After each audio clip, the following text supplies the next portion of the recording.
শুভ নববর্ষের শুভেচ্ছা তোমাদের সকলকে।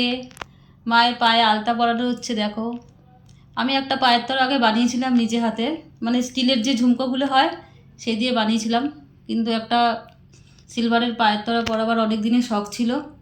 ছোট যে চরণটা আছে মায়ের তাতে আছে রূপোর পায়ের, কিন্তু এই বড় চরণটার ছিল না। আমি নিজে হাতে একটা বানিয়েছিলাম, কালো হয়ে গেছে। যাই হোক, অনেক দিন ধরে ইচ্ছে ছিল যে পয়লা বৈশাখে মায়ের পায়ের তলা বানিয়ে নিয়ে আসবো। আজকে নিয়ে আসলাম।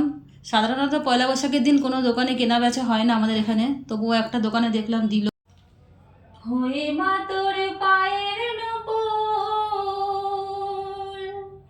থাকবো আমি শ্রী চরণে, তোর সাথে মা ঘুরবো আমি,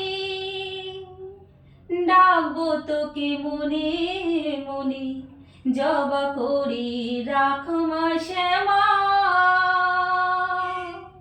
আজকে নববর্ষ, তাই জন্য তোমার এত খুশি? হ্যাঁ, কি ব্যাপার? তোমার কিছু লাগবে নাকি নতুন বছরে? লাগবে? লাগবে না? কি বলছো, বুঝতেই পারছি না। নতুন বছরে কি তোমার কিছু লাগবে? বলো। পায়েরটা তোমার পছন্দ হয়েছে?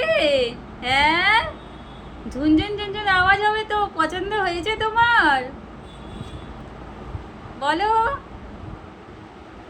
আর তোমার মায়ের পায়েরটা, ওইটা তোমার পছন্দ হয়েছে? পছন্দ হয়েছে? হ্যাঁ হ্যাঁ হ্যাঁ, দুটোই পছন্দ, তাই তো?